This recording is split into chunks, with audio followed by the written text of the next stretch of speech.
You are going to learn a lot about art education. Here I am. Here I am. You're going to learn a lot about art education. You're going to learn about how school teachers learn, and you're going to learn how to paint what, Mandy? Hi, Eric. Thank you for having me today. Yeah, so today what we're going to do is we are going to work on painting a rose, one of these roses set up behind me, and we're going to take it all the way through from the very beginning stages, the first marks on our canvas, all the way through to an alla prima finish today. All right. Well, you're pretty brave to try to get all that done in this short amount of time. Our guest today is Mandy Theis, and Mandy is a superstar. I got to know her at the FACE conference, the Figurative Art Convention and Expo, and she has developed a national initiative, which is really, really cool. And we're going to talk about that today. But she basically is doing big things to get school teachers interested in elevating the level of art that they're doing, and we're going to talk about that. But first, let's get right into the painting, Mandy, and let's see how you do this, because you're more of an academic painter. Is that correct? Yes, that's definitely correct. But as you mentioned, I'm also very much an educator. So the way I approach my drawing and my painting is by taking big pieces of information and breaking it into smaller, easy to understand chunks, so that no matter whether you're an experienced painter or if this is your first time ever watching a painting demo, that you can have an idea of what's going on in the painting and what the thought process is as it's happening. Now, you're also a school teacher. Indeed, I am. So I Right. teach And high so school. by the way, I got to thank you. We had someone else scheduled for today who had a technical problem at the very last minute. So you jumped in. You and I have been talking about some other cool things. And so you jumped in for us at the last minute. So thank you for that. And it just happened to be that you didn't have class today, right? It's true. So luckily today was a PD day for teachers, and I can't think of a better way to offer professional development than participating in this demo today with you. So thank you for having me. Okay, and to all the school teachers who might be watching, because you know Mandy, thank you for tuning in. My name is Eric Rhoads. I do this every day. This is day number 294. Woo. We have been at it since coronavirus began, essentially, and wanted to be here for everybody to get them distracted, right, from what's going on in the world, to be upbeat, to let you know that everything's going to be okay. And we're doing it with art. So every day we have a different instructor on teaching art. Once in a while, I'll talk about art marketing. Once in a while, I'll talk about some other things. We've got a mindset expert coming up, for instance.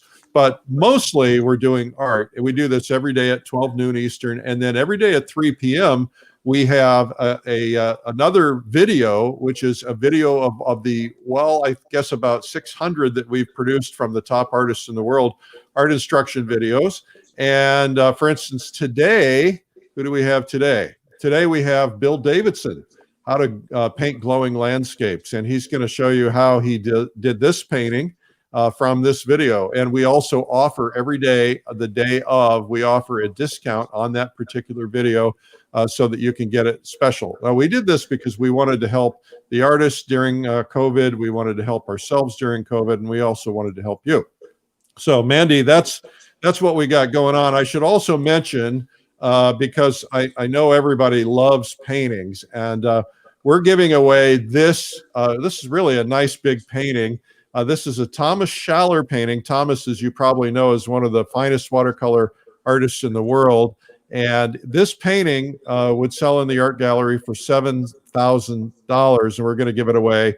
And so if you go to paintinggiveaway.com, you have a chance to win that. We're going to give it away during Watercolor Live, our online virtual conference, which I'll tell you guys about later. Mandy, let's get going. Excelente. So I'll go ahead and bring you in here nice and tight. Make sure that All you right. can see everything that we got. So because we are limited on time today, I'm really going to focus on this one rose here. And I'm going to take you all the way through my process from the very beginning stages of drawing and go through, how I think about this visual information, how I break it down into easier to understand chunks. And then we're going to add the color right in there. So we're going to start with what we call a block-in, a line drawing. And then we will start blocking in our color and really creating some beautiful forms. Again, focusing on this leftmost rose here. All right. All right. So one of the first things I like to do is I like to draw with a little bit of thinning my paint with a little bit of Gamsol. And so I'm going to pick a slightly darker color than I would normally use for my own personal work, because this is a demonstration and I want to make sure that you at home can really see the line work that I start out with. Now, the biggest idea that you're always thinking about is what is the height versus the width of your subject? So if I'm working on this one rose, I'm going to include these 3 leaves behind here, and I'm going to think, how high is it from this point, which is my highest point, to my lowest point here, and also my width. But the leftmost side is easy to figure out. It's over here. But the rightmost side, I have to be decisive because I'm only doing the one rose. So I'm going to say my rightmost point is the edge of this petal here. So if I compare what the width looks like compared to the height, I can see if I measure with my paintbrush here, here's the height. And if I turn it sideways, I can see that the width of what I'm trying to draw and paint today is about 60% of my height. So the first thing I'm going to do on my canvas is create some marks so that the height is about a little bit taller than my width, so that my width is about 60% of my height. So I made my guesses, and now I'm going to take my highest measurement, the height, and I'm going to compare it to my width. And I can see that that's a little bit wider than 60%. So I'm going to bring it in just a touch. Once I feel confident about those little marks, what I'm going to do is I'm actually going to draw a box using those marks. And the reason I draw this box is because it really helps you set the proportion for your whole painting, for your whole drawing. So I'm going to go ahead and make this box because when I teach painting, I reference this box a lot. And we'll talk about that throughout this demo today. All right, now your lines don't have to be absolutely perfect. These lines aren't even going to be in our final piece. They're just there to give us some reference points. So a lot of times when I'm working with people who are new to oil painting, they're like, why would I put lines down that I have to erase back? But it's really helpful for organizing visual information. We now know that everything we're going to draw and paint is going to fit inside this box. And that also helps us figure out our composition. This rose and these leaves kind of have a thrusting gesture upwards and to the left.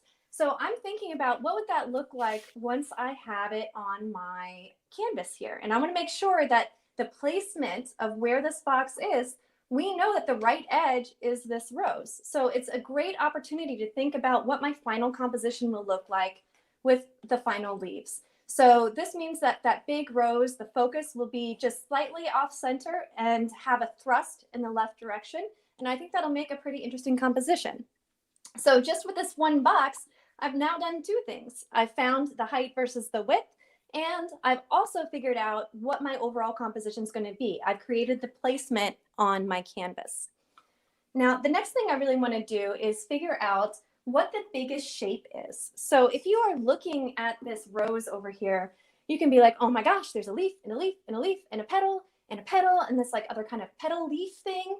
That's all a lot of information to think about at one time. So one way to start simplifying information in order to accurately get it from what you're observing onto your canvas is to think about the biggest shape. So instead of thinking about this leaf as going, oh, it goes in and then up and then down, what I'm going to do instead is I'm going to think about a line connecting those 2 leaves. And I'm going to think about a line connecting these 2 leaves. And then I'm going to think about this bottom of the leaf connecting to my rose and the edge of my rose petal connecting to that top leaf. And so that's just a small number of straight lines that will kind of describe my biggest shape. That is very helpful. So, a lot of times what happens is we can get overwhelmed by visual information, right? And so any tool we have for simplifying visual information is going to help us be better artists. So when I'm looking at trying to make this line on my page, I'm asking myself a few things. I'm asking myself, what is the angle of that line? And so I'm holding up my paintbrush and I'm sighting that angle over here. So I'm going to translate that line by sighting the angle. And that's actually pretty good. I'm happy with that. Okay. Now, another way we can do this, I call this the 0 to 100 method. So if I put 0 here and 100 on this corner, and I'm trying to figure out where does this top leaf point go, I know that my box is, if I had my vertical line here, this would be my 0, and the edge of my rose is 100. So I can see from my point of view that the tip of that leaf is really far over. It's like at 90 maybe. All right, so that's another way that you can think about visual information and help translate that big shape that you're seeing over to your canvas. So by combining these methods, I'm going to go ahead and take this leaf. I'm just going to follow the angle of the bottom leaf. And then, of course, this edge represents the very edge of my biggest rose here. Now, Mandy, for the people who tuned in late, will you just go ahead and restate where you're cutting off the composition so they understand that? Oh, absolutely. So we are working on just this one rose here. So I am working this one rose and these 3 leaves. So for those of you just joining us, the shape on the canvas is representing, so this line is representing the top of our leaves here. This angle is representing our connection between these 2 leaves. And then this upward angle here is the angle of the bottom leaf. All right. Now, the great thing about having a method is you can go from your biggest ideas to your smallest ideas and use the same method again and again. So now if I want to know what shape is the biggest shape of my rose, I now have a general idea of where that rose is going to go here. And again, there's like a petal and a petal and a petal, but I don't have to think about all that information at one time. If I just thought about there being a line across the top of the petal, I can ask myself, where would that line be over here? And so I can see that that top of my rose is below the 2 points of the leaves. And I know that this line represents the top 2 points of the leaves. So I know it's going to be a little bit below there. But I can also see that it takes quite a bit of distance to get from the top of the rose to my bottommost point down here. So I know that my rose, the top of my rose, is going to be closer to the top of my composition than to the bottom. So by making choices and making decisions like that, that helps us get things in the right place. So I call this a follow-through line. When I'm citing a line and I'm just making it go all the way through my composition here. Now, it's always helpful to put a line down and then ask yourself, is this actually in the right place? So if this is the bottom of my composition and this is the top, here's my bottom, here's my top. It's above halfway when I'm observing it. Aha, it's above halfway over here. It's a good way to check your work. So what I'm going to do now is I'm just going to continue making the biggest shape. It's kind of like a squarish shape. If I were to put a few straight lines to describe the biggest shape of this rose, I could use just a small number of straight lines to determine the overall shape of my rose. And I'm also thinking about, if I were to extend that line all the way through, where would it hit? Now I could see that I made that line too low because my rose is actually a little bit higher than that in relation to the bottom of my leaf here. So I'm just finding my biggest shape here. You take a complex subject and make it so easy. Well, that's the beauty of really painting. Like, I really believe that beautiful, realistic academic painting at its absolute best is saying the most beautiful thing with the least amount that you can, right? So we're trying really hard to make sure that we're including things that enhance the viewer's feeling of the final painting and eliminating any of the noise that isn't necessary. Okay, so this kind of looks like a mess. Oops, sorry. If I told you, haha, this is a realistic painting of a rose, you might tell me to go get lost, right? I might. This does not look like this yet. And again, for those of you just joining us, we are working on just this section here. So just the leftmost rows, the upper leaves, and the bottom here. But, we have to think really abstractly and really big to make sure that we get things in the right place. And once we've done that, we can start breaking down that information into smaller pieces. So if I want to just focus on this leaf for a second, I can start using just a few simple lines. Now that I know where that leaf goes, where it belongs, where it cuts through my big rose, to start making some judgments about its shape.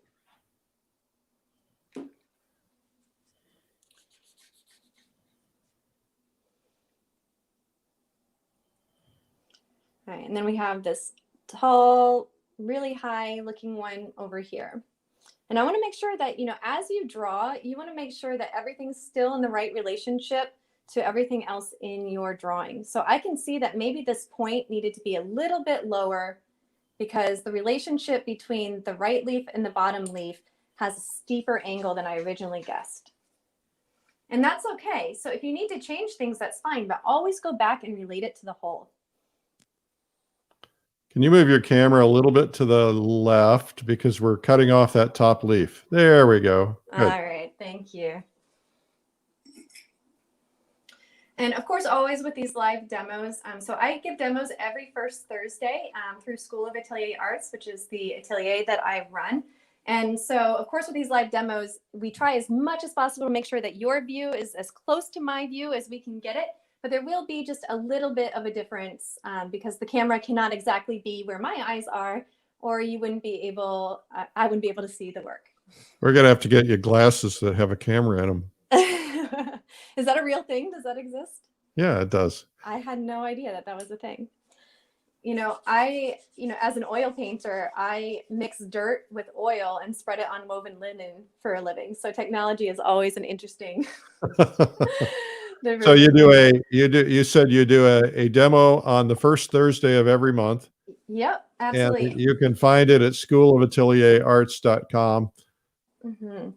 And I try to make it so all of our demos are by donation because we work with a lot of school teachers and students, from all over the world. And so we do it by donation to, provide the greatest access we can to the most people to this type of drawing and painting information.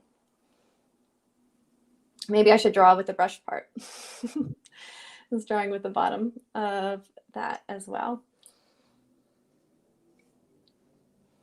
Okay, and this leaf kind of sweeps up off of our composition here, so I'm just going to let it go.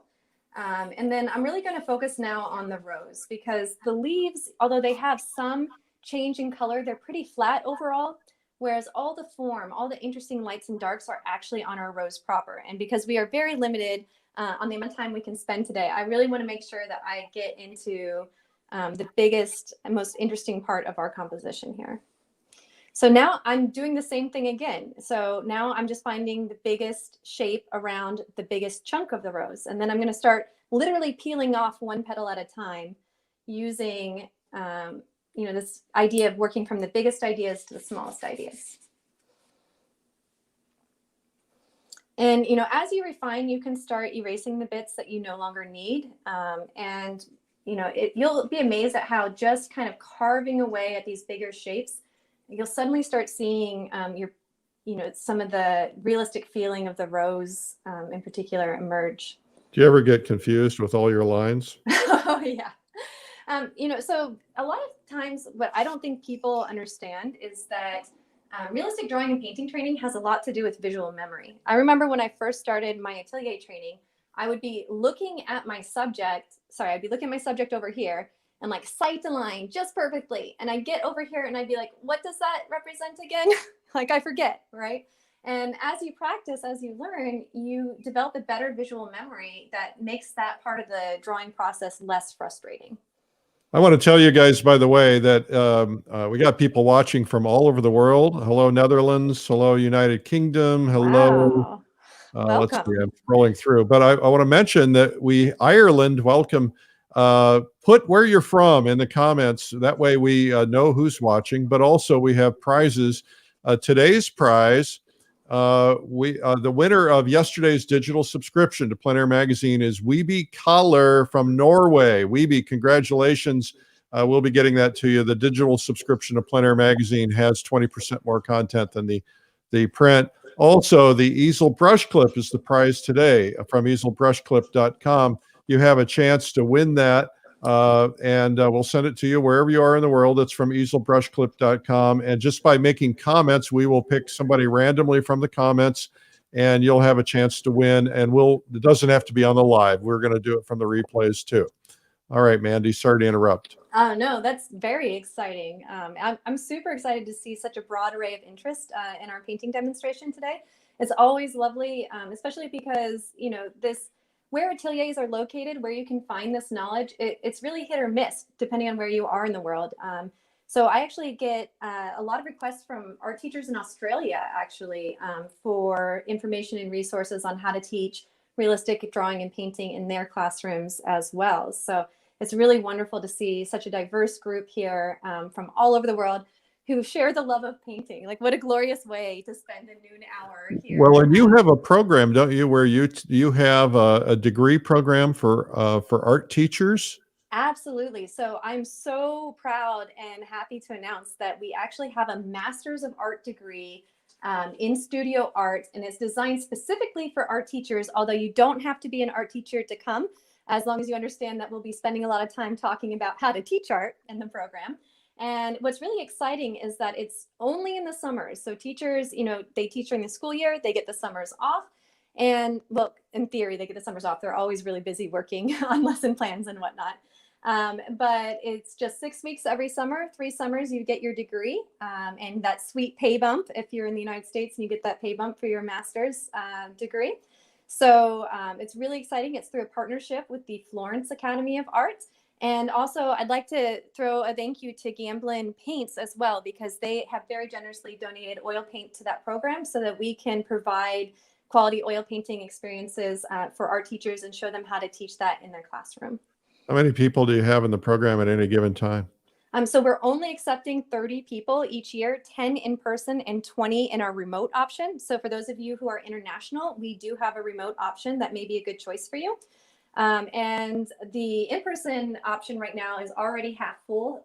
We just launched it a couple weeks ago. I'd have to check my records to see how many spaces we currently have in the online section, but it's really exciting to see how it really struck a chord of interest and demand within the community and people searching for, the degree to go with the skills. Because as Andy, I will give you a subscription to Fine Art Connoisseur magazine for each of your students. Oh, thank you so much, Eric. That's absolutely fabulous. And what a wonderful way to add to our curriculum there. Thank you so much.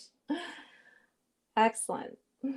Okay, tell us what you're doing now. All right. So, we're just kind of breaking down our big shape of the rose here. So you can see that we started with the big shape, and now we're just kind of cutting into it a little bit here, cutting into it a little bit there. Just really trying to identify the exact shapes of some of the petals here. And what we're going to do now is, because we are very short on time, I want to make sure to at least get to the color part of the rose. Now, a lot of people would go right for the rose, but the most important thing about a painting is having an idea of where your lights and your darks are. And if I don't deal with the surrounding area of the rose at all, it's going to not look very bright. It's going to feel super dull, especially because these green leaves overall are fairly dark in value. So I'm just going to put a little bit of value in the leaves around the rose, and then I'm going to spend the rest of our time actually painting the rose. All right. So the school is in New Jersey. Is that correct? I'm getting asked questions. Yes. So the school, the in-person program is actually in New Jersey. It is at St. Peter's University in Jersey City, New Jersey. It's just outside of New York City. So for those of you who have spending a summer learning art in New York City on your bucket list, it's this is your time. All right. And so we have space there. We have a full easel set up, and here's a secret that has not been officially released yet. Julia Aristides will be a teaching fellow for this program. The Julia Aristides, the famous international author and painter extraordinaire. So we did her video, by the way. Oh, excellent, excellent. And I strongly recommend all of her teaching materials. She's a wonderful instructor. Yeah, it would be wonderful to have you here. And the program is actually 2 years in Jersey City. And then if you're doing the in-person option, I'm sorry, you have to go to Florence for one of your summers and study at the Florence Academy of Art. It's terrible. I know it's a real hardship, I realize, but you're just going to have to go. You're kind of blocking the camera. Oh, I'm so sorry. Thank you. All right. Make sure you guys tell us where you're watching from. And if you guys are enjoying Mandy's teaching style, I think she's such a great teacher. Give her a like or a thumbs up or a heart or something. Thank you. And go ahead and share this. Tell your friends about it. We would love that. Definitely. And for any of the art teachers that are here, I encourage you to be part of the very active art teacher group Facebook community. I am part of one community that I started called Atelier Art Teachers, where we really focus on teaching realistic drawing and painting skills to art teachers. So if you teach art, whether you are a licensed teacher or you teach in your studio or other things, and you'd like to learn more about how to teach these techniques to students, I hope you'll join us. Would you explain to people what an atelier is? A lot of people don't know that term. Oh, absolutely. So an atelier is basically, it's a French word. It means studio.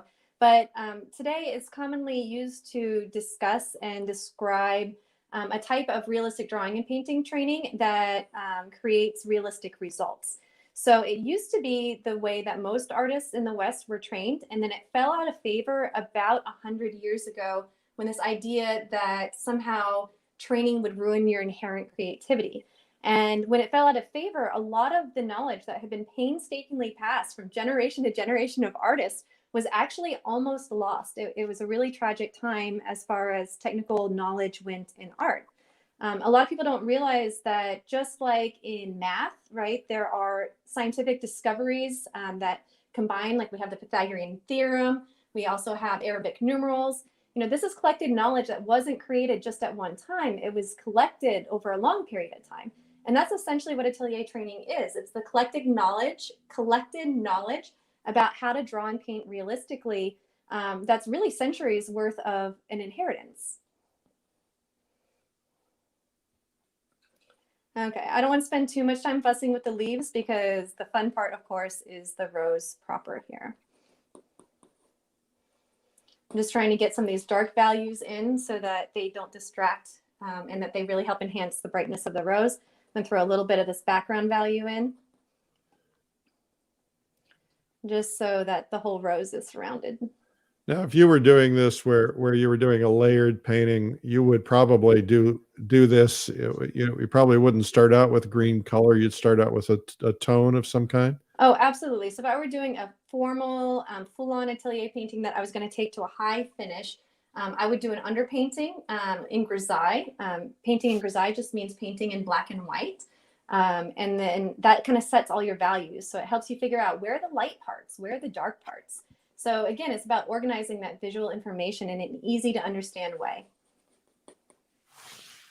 If you guys have any questions, just go ahead and put them in the comments. I'm reading comments. Hello, Nova Scotia. Woohoo! Hello, Quebec. Hello, France. Bienvenue. Excellent.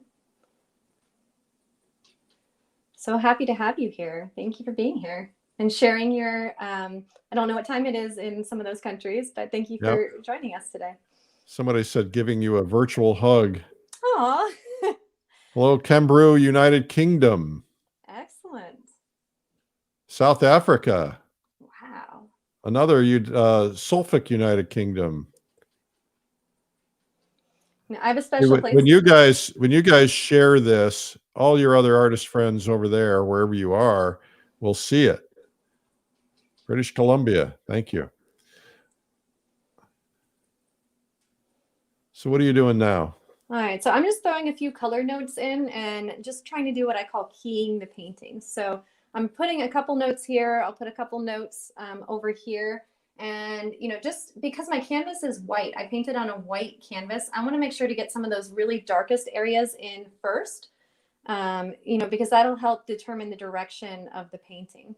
Now, when you're painting roses in particular, the petals of flowers are transparent. And so it creates what I like to call chromatic darks. All right. So they're not the same as other darks. They're not these dark, inky, you know, colors that you'll see in other objects that you paint, because there's actually a lot of vibrancy and color in these areas of your painting. So you can see that I'm going for pure cad and a little bit of my hot pink here, and, you know, to build up these dark values so that they're not just dark in value, but they also have a little bit of chroma to them.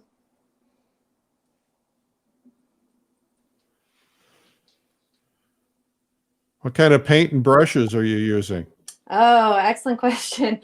So full disclosure, Gamblin very generously donates paint to the art teachers I work with all over the country. And I have found that I've really enjoyed using their paint. So the majority of my paint is Gamblin. The exception being Gamblin does not currently make a lead white, and lead white I'm particularly fond of. You have to decide for yourself if it's something that you want to mess around with. But I love the way color sings in lead white.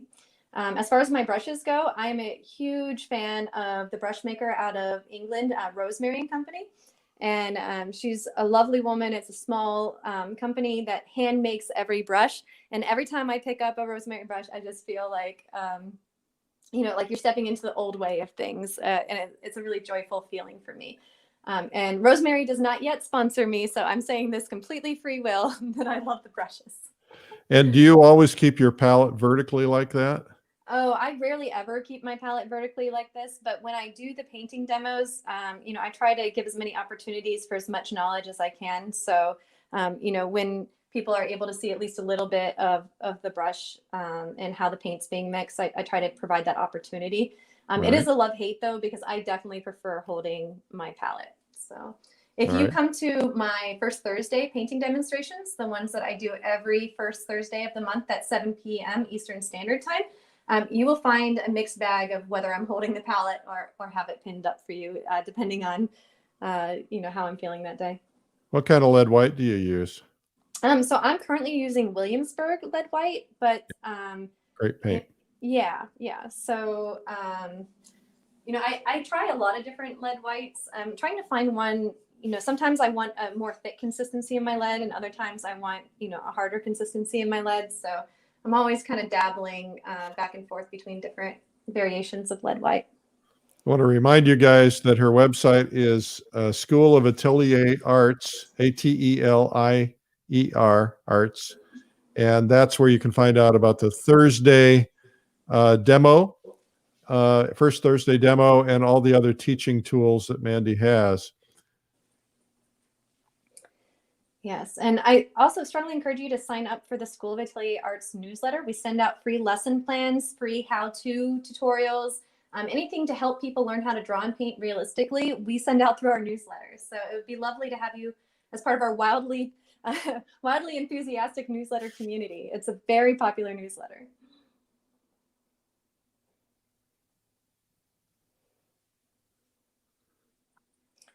All right, so I'm still kind of working on the darks because I want the lightest areas to start popping, and I have to bring down the darks in order to make that happen. I think what people will start to see here is that these big shapes will really start to form the whole once you start seeing them filled in. Absolutely. And, even though this is a rose, it's easy to think about, oh, it's a big rose that has all this complicated information. But sometimes it's helpful to think of the rose as a sphere. Like if it were a sphere, where's the light coming from? Where might the light catch? Where's the darkest bit going to be? Where are your core shadows to be found? And it's kind of an orienting way to figure out, where lights and shadows go, because there's a lot of little pieces in there that can get you off track. Yeah. One of the things that I think is interesting is that I hear from a lot of art teachers, and a lot of them say, where do I learn to paint?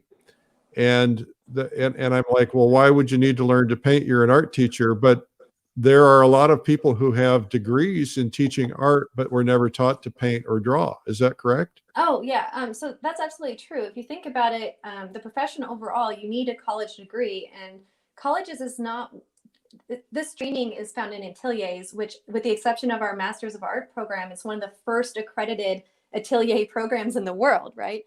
So it wasn't an option. If you wanted the license to teach, at least in the United States, you had to get the college degree.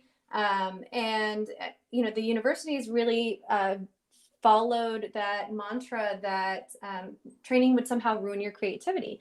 And so you'll find a lot of theory-based art education at universities.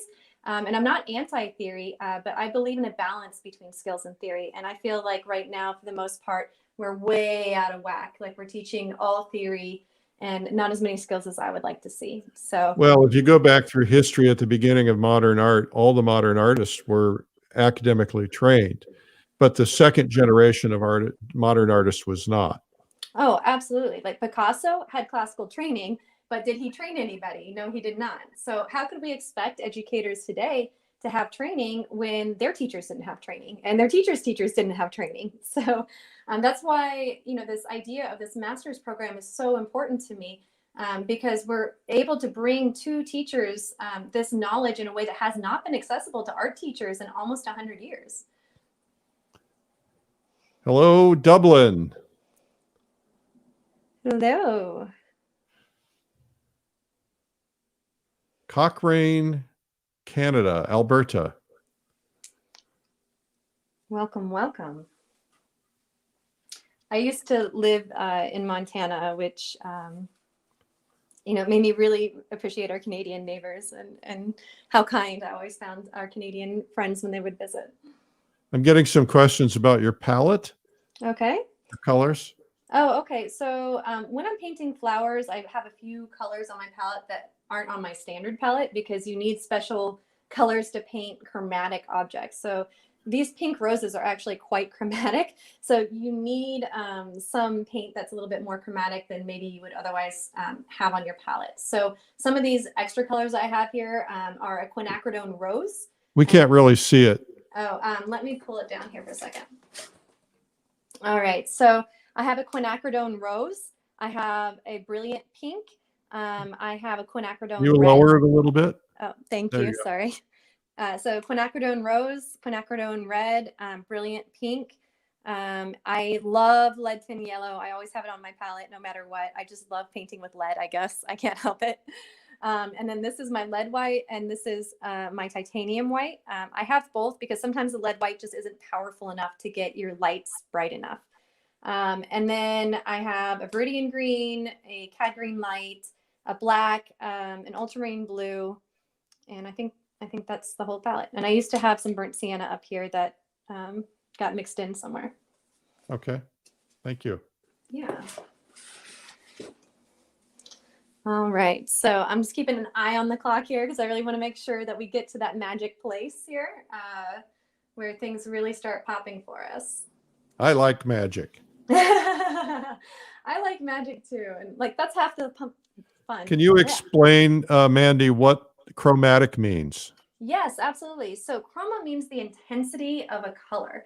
So for example, the red of my shirt here is very, very intense. It's a super intense red, relatively speaking. But if you look at this vase, you could also say that it has a lot of red in it, but it's not very intense. It's like a brownie red. All right. So we would say that that was neutralized red.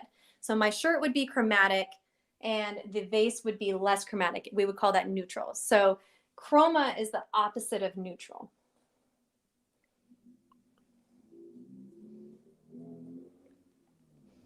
I actually, on the School of Atelier Arts web YouTube channel, there's a whole video where I explain chroma. So that could be a good resource for you. All right. Well, Milene says this is magical. Thank you, Milan. Thank you, for being here today and getting to share with us and paint with us. It's always a pleasure to kind of spend time with people who love and appreciate art. So thank you for sharing some of your time with me. Your hair's getting in the way. Talk about, Charlotte says, what do you think about zinc white as a transparent white? Is lead white much better? I've tried zinc white exactly one time and I didn't like it as much as lead. So I didn't give it a fair shot, but the one time I did try it, I just didn't like it as much. We should also mention for everybody that there's a lot of danger in using lead. And so you have to be very careful about your protocol, things like not sanding it so you're not breathing the particles, not getting it in your, don't eat it. Yes, definitely don't eat it. And that's very true. A lot of artists choose just not to mess around with it. I know some artists that have been tested and had pretty high lead counts and stopped using it. But I really like it. Yeah, I use lead, and I get every time I have a blood test, which is 3 or 4 times a year, I always have them checked for lead. Yeah, that's smart. That's very smart. I should start doing that.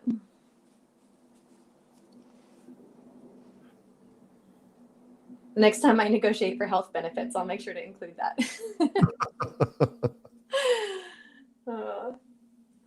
Okay, I'm getting a little distracted with this one petal over here, and I want to make sure to really finish out this top.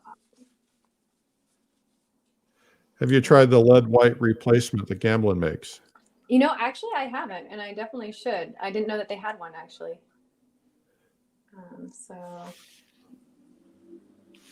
Because I don't ask for lead white, when I'm working with students, naturally. I hope you guys are enjoying this. Our guest today is Amanda Theis, and she's with the School of Atelier Arts, and her goal is to teach art teachers around the world how to teach art to get kids more interested in training. She also has a lot of kids that end up taking some of her courses, and she offers, what is it, an MA? Yes, an MA, a Master's of Art in Studio Art. It's a completely studio-based program, and you can learn more about it at schoolofatelierarts.com. Yep, we've got that on the screen. Great. Well, I hope you guys are enjoying this. Make sure to leave comments. Tell us where you're from. We're giving away an easel brush clip today, which is a tool that you can hold your brushes in. We'll have to, Mandy, you probably don't have one. We'll have to get you one. Oh, I would love to have one. I could definitely use a tool like that. That would be so helpful to me. What I like about it is it keeps the brushes that I commonly use right at my eye level. Oh, that's nice. Yeah, and something else I'd love to hear from you in the chat about is, do you use lead white, and why or why not? I'd love to get a more global perspective on who's using lead and who's like, no, I'm not touching that. Yeah, okay, that's a good idea. Put it in the comments. Outstanding. Mandy, you were at the FACE conference. What your thoughts on the FACE conference? Oh my gosh, the FACE conference was so phenomenal. It's such a wonderful feeling being with so many different types of artists, all in different places in their painting journey. And seeing some of your heroes, that you've been following for many years, getting to see them paint live and teach workshops. I cannot recommend it enough. In fact, I regularly advertise it to my art teachers, being like, you gotta go to this. It's really cool. Your hair is blocking again. Sorry, I'm gonna go ahead and throw my hair up so that stops being a problem. Yeah. Okay. Sorry, I thought you started to say, I'm going to go ahead and throw up. I was going, what? Yeah, I'll go ahead and finish that phrase. I'm going to throw it up, my hair, meaning. Somebody said it's hard to clean off your hands. I paint with gloves always, because some materials, including cadmiums, can be toxic, and I just don't want to take any chance. And I like to paint with my fingers to smooth edges and stuff, and I don't want that going into my liver. That's a fair thought there. Although some people say gloves are a bad idea, so I don't know. Why do people say gloves are a bad idea? What's the argument there? Because it makes your hands sweat and more absorbent. Oh, I hadn't heard that argument. Anchorage, Alaska says, I don't use lead white. My studio is next to my kitchen as a shared area. You have to be careful about materials if you've got kids or pets around too. I use some powdered pigment sometimes. And Lori and I went on vacation. We had a babysitter, and I came home and there was yellow powder spread all throughout my studio. And it was like a lead tin yellow. Oh, and no. So, I'm just mortified because I thought my son probably is breathing in all this dust. Right. Yeah, that's definitely no good. That's not what you want. I guess I should get him tested. All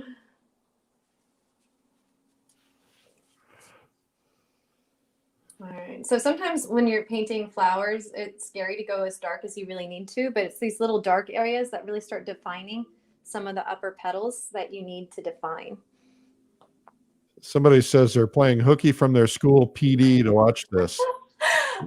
I love that. Welcome. I actually got permission from my school district to offer this as a PD for art teachers. So you're not really getting away with anything. You got tricked into attending a PD. What is a PD? PD is a professional development event. So teachers have to complete a certain amount of, professional development to maintain their licenses and whatnot. So. So you're super welcome here. I'm glad you made it. If you happen to be a New York teacher, the School of Atelier Arts can issue PD certificates, so I can send you one in the state of New York. Wow, that's awesome. Yeah, we ought to talk. Maybe we can make this daily program, since it's on every day for an hour. Maybe we can figure out how to get PD credits for teachers, although, they might have to watch it after hours. Yeah. We could definitely figure that out. I'm sure that this would qualify, quality art instruction every day. Valerie says, or somebody, let's see. Valerie said she stopped using lead white when she was expecting after reading the warning label. Somebody said they noticed you use your pinky finger to stabilize. Yes, indeed, I do. Yeah, I like having the control, and I think it actually stems from when I was growing up, like any normal 13-year-old girl, I loved needlepoint. So, when I was doing my needlepoint, my sewing projects, I always went there. And so when I translated, to working with a brush, it's just something from that phase of my life that stuck. Now we've got about 10 minutes left. No, No, it's that time. it can't be. No, I better giddy up here. Do you ever use a mole stick? I rarely paint big enough to justify a mole stick, because as long as I'm painting small, I can, go off my pinky here. But yeah. You use a pinky stick. Yeah, exactly. Something that I'm always telling my students is, use the tool that's proportionate to the job, whether that's the right brush size or, the right mole stick size. When I first got into atelier training, actually, I made this giant mole stick, right? It was huge, and it's like really only useful if I want to make a 6-foot painting. But I was really, really proud of it at the time. James Andrews says, Eric and Mandy, maybe we can talk about offering clock hours through our state association. Wouldn't that be great, James? Definitely contact me. Yes. We have had, I can't even come up with numbers, but we've had huge numbers of people who have been watching this broadcast every day or when they can. Some people who have never picked up a paintbrush in their life got the courage to do it from watching some of our instructors. Some of them had not picked up a paintbrush in 20 or 30 or 40 years, and they painted when they were younger, and now they're older, they have time, and so that's pretty cool to see this. What rosemary brush series and number are you using presently? So this is the ivory series, and this size brush is there too in the ivory. Yeah. I'm very lazy about washing brushes. You'll find that I'll wipe my brush, and I have kind of this system where if I'm going from a dark to a light, that I will just wipe it on my paper towel, run it into some light color, and then go into my light, because I hate washing brushes. If I can do a painting with the smallest number of brushes, that's what I'm going to do. Yeah, that's me too. Yeah.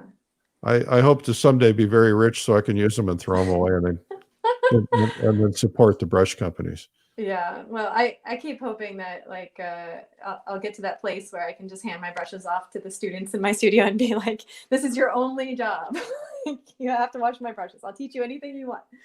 That's really taking shape. The form is really, really beautiful. So you're now blending form. Yeah, so I'm really, now that I have a general idea, I'm cleaning up some edges, I'm reshaping some things, I'm blending some of my notes together now that I feel more certain about them. And I still have a few color and value issues. So for example, this is the right value on this petal here, but it needs to be a little bit more pink. So I'm just kind of working on making small adjustments like that. All right. I want to say congratulations to Debbie Baylor, who just retired as an art teacher because of COVID-19, is now focusing on her heart. Congratulations, Oh, Debbie. Congratulations. A whole new career is happening. Debbie, I'm going to send you my book, How to Make More Money Selling Your Art. Now that you're going to get into it full time, you're going to have to send me your contact information, Debbie, but I'm going to send you my book. Congratulations. Oh, that's just wonderful. I know that a lot of teachers are really trying to figure out, especially if they're on the verge of retirement, whether they want to, keep teaching the COVID situation. It's for all our teachers here. I applaud each and every one of you. I know that I've been teaching remote this whole year, and what a challenge it's been. And, even to have the gumption right now and the effort and the life still in you and the love for art to be here today, kudos to all of you. I don't think I told you. Oh, maybe I told you this when we talked the other day. But we've been working on a secret project. I think it's going to be announced today.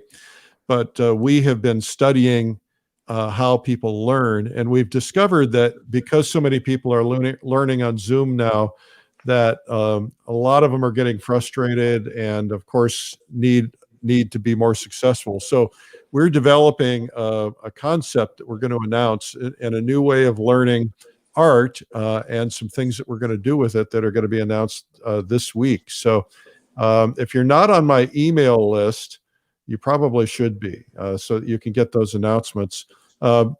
I'm not sure the best way to tell you to get on the email list. I'll tell you what, if you go to the painting giveaway, I'll put everybody who puts it on who goes to the painting giveaway today. I'll put everybody on the email list if you want to. And that would be paintinggiveaway.com. We're giving away this $7,000 Thomas Schaller painting, and you can win that if you go to paintinggiveaway.com. I mean, if you're the one chosen, of course. All right. So that'll get you on the email list if you do it today. I'll make sure I put everybody on, so you get those announcements. All right, Mandy, let's see here. I gotta get this off the screen now. There we go.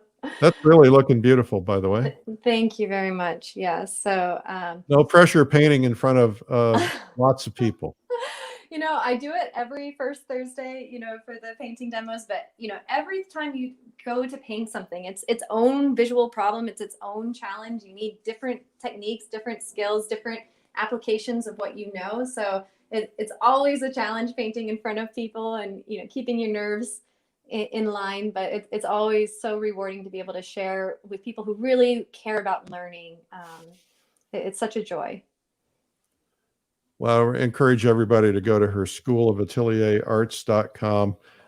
When we're done, we're going to also show them your shirt. I think it's so cool, and I see that you sell that shirt on your website.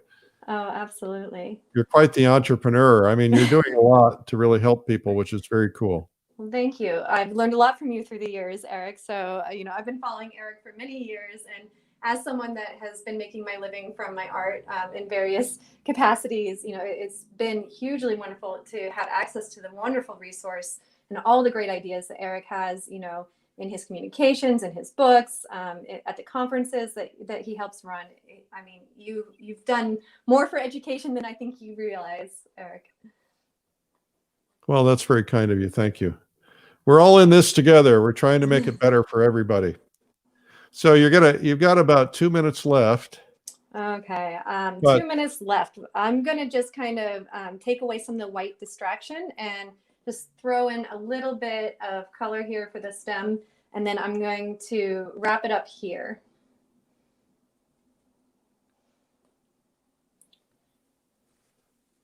Now, and what you can do is when you post, you take the image and post it in here in the comments later. You're going to go in later and answer questions anyway. And then absolutely. And then you can post the finished painting. When it's got the background in, that rose is going to pop out because white won't be distracting the eye. Absolutely. You guys think you can do this now? After watching this, press the heart button if you think you can do it. Be real curious. I hope that everybody feels empowered to at least apply some of those beginning concepts we talked about. Like, even if all you do the next time you sit down in a painting is find the height versus the width, I think you'll really impress yourself with how you can get a proportionate final result. If you didn't see that at the beginning, you want to make sure you watch the replay, because the height versus width, really, really critical. And if you see how she kind of laid out the abstract shapes, it makes it real easy. This looks difficult if you're just tuning in. All right, and I'll definitely be putting the finished demonstration, this will be an alla prima, so it won't get to a super fine resolve, but we'll definitely put the finished work in the Here's comments. a comment from Sharif in Pakistan, who said, I used pigments in large amounts for more than 20 years to paint movie stars' faces on billboards in Pakistan without gloves. Oh, Sharif, wow. you're a true hero. Wow. Was Okay. it acrylic paint, I wonder, or if it was It was pigment. oh, wow. That's So I very don't know. brave. Okay, we're going to have you come back on camera now, Mandy. Okay. All right. Thank you All for giving me right. those last couple minutes. I am very impressed. Now, show us your shirt. Oh, Okay, what's so it say? For so those who this can't see shirt, it. I made this for all the art teachers and art lovers and all the people who have ever been looked down upon for making your career out of art. It says Department of Aesthetics. So it's like Department of Athletics, except Department of Aesthetics. And my favorite part about this shirt is actually what the tag says. So I put a special surprise written in the tag. So if you order one, you'll get a special affirmation every time you wear your shirt. Ah, wow. I love that. Well, I love the way you think. Everybody, thumbs up and applause for Mandy Theis. Mandy, this was fabulous. If you didn't see it from the beginning, folks, watch the replay. Mandy, thank you so much for being on today and for stepping in at the very last minute. It's been fabulous. If you guys will just hang with me for a second, I just want to tell you a couple of things. Mandy, applause, big applause. Oh, thank you. Thank you so much. Okay, bye-bye. All right, so that was Mandy Theis, and you want to go to the School of Atelier Arts and find out all her stuff, her newsletter, what she's got. She's got Masters of Arts programs, the degree programs. She's done a lot for the entire industry. What people like Mandy, myself, the Art Renewal League, people like that, our Art Renewal Center, have been trying to elevate this idea of the classical atelier training because we think that that's very important, not necessarily to bring back a particular style or feel, but to get people properly trained, because when you're properly trained, you can do anything. I think that people like myself, when I first started painting, I kind of leaned into abstract painting because I knew back in my head, I knew I couldn't draw. But now I'm learning that, and now it's empowered me, and it gives me so much more. So congratulations to Mandy and others for doing what they're doing. I want to mention to you quickly that the Watercolor Live you can save $300 if you register by the 24th. This is a 4-day conference, the world's best watercolor artists, and it has replays available if you can't make the dates. And of course, there's different levels of replays you can get anywhere. Anyway, so go to watercolorlive.com, at least to explore it. It's pretty cool. Today at 3 p.m., we have Bill Davidson, How to Paint Glowing Landscapes. And that's on, you find us every day at 12 noon and also at 3 p.m. on YouTube or Facebook. And you just search Streamline Art Video or Streamline Art, and you'll be able to find us. We're here every day. This is day 294 since this all began. Tomorrow we have Ellen Howard, who's going to be our guest, and she's going to teach us how she paints. And so you want to see that. And so I want to thank you guys for tuning in, and remind you that this weekend I've got my Sunday Coffee coming up, which is my blog, about 250,000 readers now, and you might enjoy it or you might not. But go to coffeewitheric.com to find out. If you like it, you subscribe for free. Remember to pick up Plein Air Magazine at your favorite Barnes & Noble or Michael's stores. We're in 278 Michael's, and we're #1 selling art magazine nationally in Barnes & Noble. And if you want to see everything we do, go to streamlinepublishing.com/everything. All the newsletters, conferences, events, artist retreats, TV channel, products, blogs, podcasts, books, you name it. It's all there. Thank you guys for watching today. I'm Eric Rhoads, publisher of Fine Art Connoisseur, Plein Air Magazine, and Streamline Art. And remember, stay positive and upbeat. Fear will kill you. We do not want fear in our lives. We might be fearful of what's going on, but let's not let it dominate us. That's why I do this show every day, because I want to keep you upbeat, thinking about positive things, stay healthy, and keep your head in the game. Don't get distracted. I've had to turn the news off. I've had to stop spending as much time on social media just because I don't want all that negativity in my life. And you might want to consider that for yourself too. Have a terrific day. And thanks for watching. Thanks again to Amanda Theis. Bye-bye.